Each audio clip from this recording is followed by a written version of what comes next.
back to another episode of Dental Hygiene Uncensored. I'm Elizabeth Daniels. And I'm Amanda Williams. Elizabeth and I are both registered dental hygienists, and we created this podcast to discuss common dental concerns facing our career today. It's my honor to announce that Dr. Dixie Blister is joining us on the show today to talk to us a little bit about the elephant in the room, herpes. Welcome, Doctor. Welcome. Oh, thank you guys. Such a warm welcome. Thanks, Elizabeth, and thanks, Amanda. I'm pleased to be here today. This should be interesting. Dr. Blister, Amanda and I are going to talk to you about all the things you need to know about herpes, the most common types, transmission, symptoms, prevention, treatment, precautions, and the clinical management associated for hygienists, and really how to just break the ice to educate your patient. We will also be providing a supplemental visual slideshow on our website, so please visit www.dentalhygieneuncensored.com. Can you tell us a little bit about the disease to get us started? Well, yes, Amanda. Herpes is a lifelong disease and an epidemic worldwide. In fact, 95% of the adult population is infected with some form of the 8 known herpes viruses, and many don't even know that they have it. Oh, wow, that is amazing. Yeah, that's crazy. And this is because there are no vaccines available, right, Doc? Exactly, Elizabeth. There are no vaccines cleared by the Food and Drug Administration for any form of herpes. However, there are antiviral medications like Valtrex, which some of you may have heard of, and they're available by prescription. Valtrex is an oral medication, but there are topical and intravenous options available as well. These medications can help to prevent recurrent outbreaks, reduce the lesion duration, and pain associated after an outbreak occurs, and some can be taken daily to reduce the likelihood of transmission to others. So, Dr. Blister, let's go over the common types of herpes viruses. What are the most common types? All right, well, Amanda, as I said before, there are 8 known kinds of herpes. However, there are 2 that are the most common, the herpes simplex virus 1 and 2. And these are more commonly known as HSV1 or HSV2. So HSV1 is associated with oral herpes, and patients usually refer to the lesions as cold sores or fever blisters. Oh, yeah, I've definitely heard that term before. Oh, yeah, absolutely. Yes, it's very common for our patients to use those terms when they come in for any medical treatment. So HSV2 is associated with genital herpes, but despite the names, oral or genital, both types of herpes viruses can be found in either location. So you're saying HSV1 and HSV2 are 2 different variations of the virus that can both be found in the oral and genital regions. Exactly, Elizabeth. Thank you so much for clarifying that. So I think it's important that everyone understands that HSV1 does not just occur on the lips. That's a good point, Doc, and I think a common misconception. Exactly. So, for example, there's herpetic gingiva stomatitis. It appears around the tooth, in the gingiva, and also can include the sulcus. The pharyngeal areas can be infected as well as the tongue. And then there is herpetic whitlow, which commonly occurs in the dental practice and appears around the fingers or on the nail bed. Gloves are not always a complete protection against this virus. Pathogens can enter or exit through small defects in our gloves. Also, herpetic conjunctivitis and ophthalmic herpes appears on the tissues surrounding the eyes and on the eye itself. That's some great information. Do you guys want to go ahead and start taking some callers? Yeah, let's do it. So all of our callers have been asked not to share their name for privacy reasons. Hey there, thanks for calling in. What question do you have for our guest today? Well, hey y'all. I got this here bump thing on my goodies. Is that this Herpes thing that y'all sitting here talking about? Well, ma'am, I actually can't diagnose you over the air. However, I can talk to you about the symptoms of herpes. Oh, symptoms. All right now. What you mean symptoms, Doc? So in general, once you contract herpes virus, the average time it takes to develop symptoms is 2 to 12 days after you're exposed. Exactly. It may not just be one bump. It will look more like a rash with multiple blister-like bumps, and you may experience some pain, swelling, itchiness, and redness. Oh, really? I knew that Doreen injector was no good. My Jimmy parts over here all blistered up and starting to get crusty. It's not even pretty anymore. Well, crusting and scabbing signifies that you are toward the end of the first episode. This is when the blisters are starting to heal, but the healing process can take up to 2 weeks to a month. Exactly, so that's correct. While you do have these lesions, you are still able to infect people. And it is also important to know that your second episode may be asymptomatic. Asymptom what? Come on now, Doc. You're speaking mathematics to me now. Okay, so let me clarify. Asymptomatic, meaning that you might have no indications of the virus. So there may not be any blisters, redness, itching, or anything else. Besides the blisters, symptoms can include fever, swollen glands, headaches, painful urination, and swelling near your groin area. Well, thank you so much, Doc, for this here information. But I have some chickens that have goosebumps on them, so I'm going to have to call you back because Jessica got some explain. Alrighty, have a great day then. Seems like we have a good set of callers on today's show. Yes, she was a live one. Yes, for sure. What really intrigues me about herpes is how so many people have no idea they have it.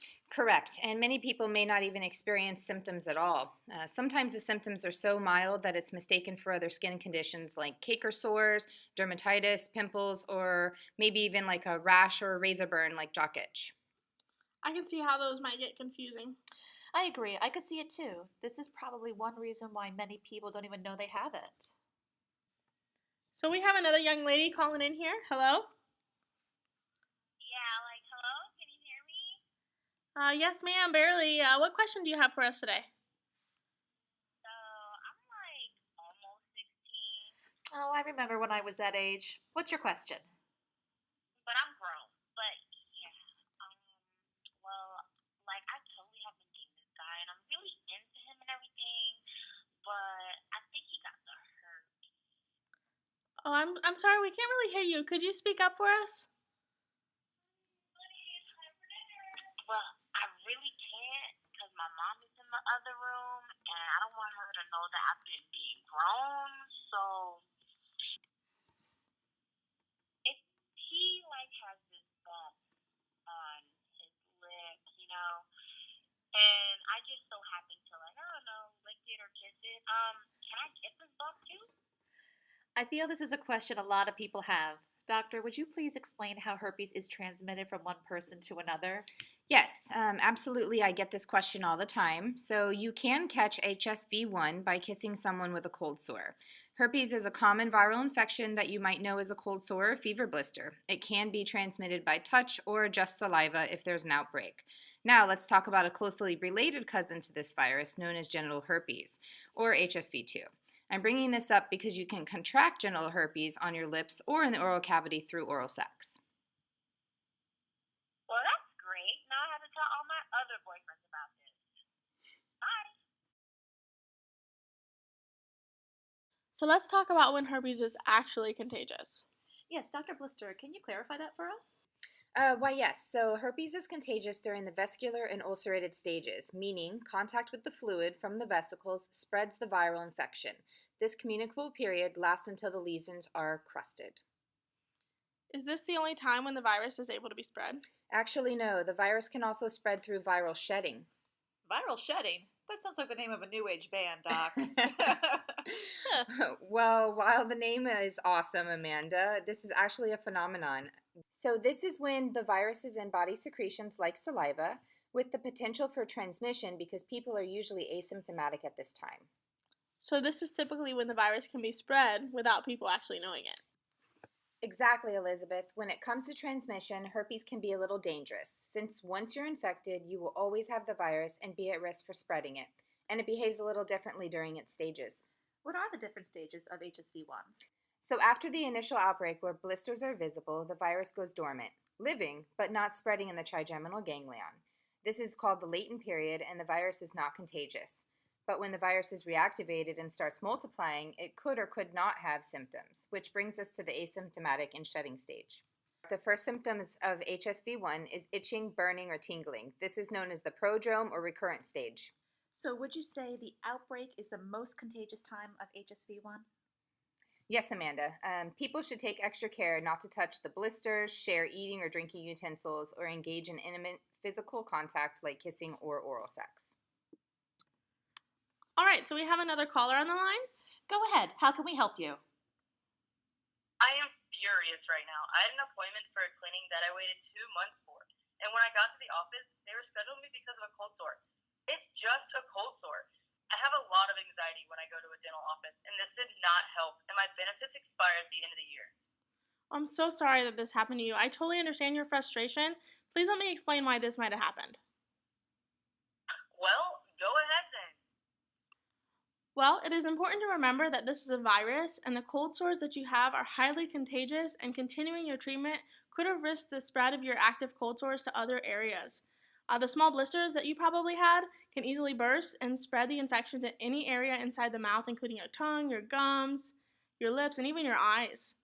The spread of the infection could also mean more blisters and more pain for you, so your dental hygienist was really just trying to protect you from worsening your outbreak. Also, your dental hygienist needed to prevent herself from contracting the virus on accident. Does this maybe make a little more sense to you? Well, I'm still upset, but I suppose I can understand that. So what can I do now? Well, the anxiety associated with dental care can trigger a new outbreak. So, have you ever been treated for your cold sores? Nope. Well, your physician can give you an official diagnosis and prescribe a medication to increase the healing time and prevent another outbreak from occurring before your new dental appointment. This way, your hygienist can definitely perform the treatment. Okay, guess I'll look into that. Thanks for breaking it down for me. You're very welcome. Thanks for calling in. So we're going to go ahead and take a quick commercial break.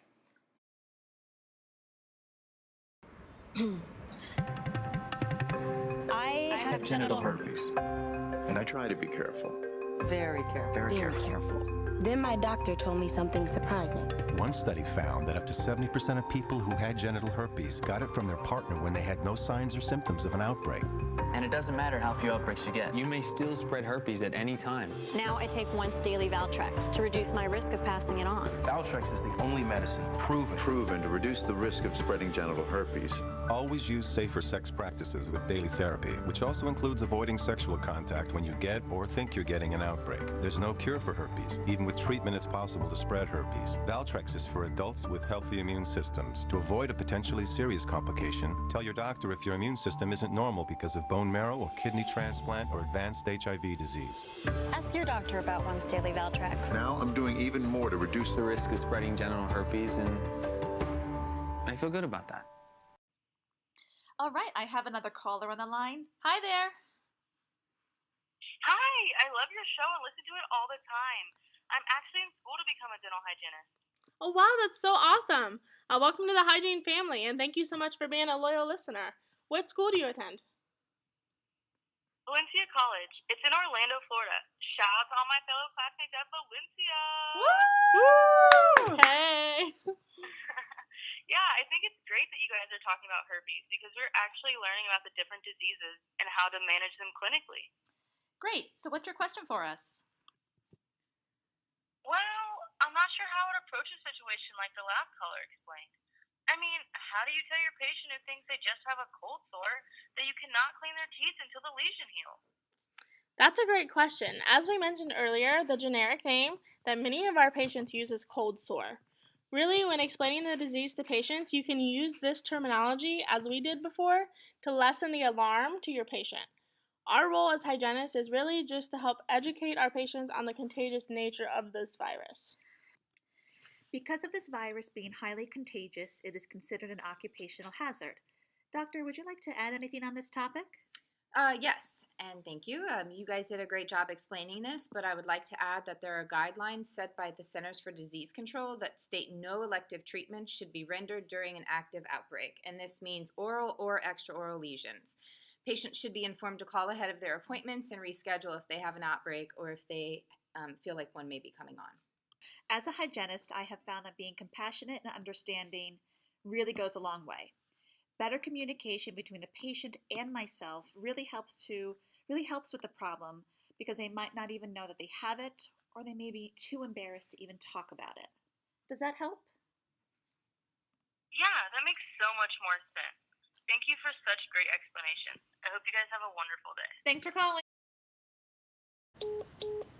Alright, so to wrap up this episode of Dental Hygiene Uncensored, we're going to play a little game show and to learn some facts and myths about herpes. We're going to take 2 callers on the line and ask them questions. The first person to say where they are from gets to answer the question and wins a new toothbrush. All right, so shall we get started? Yeah, let's get started.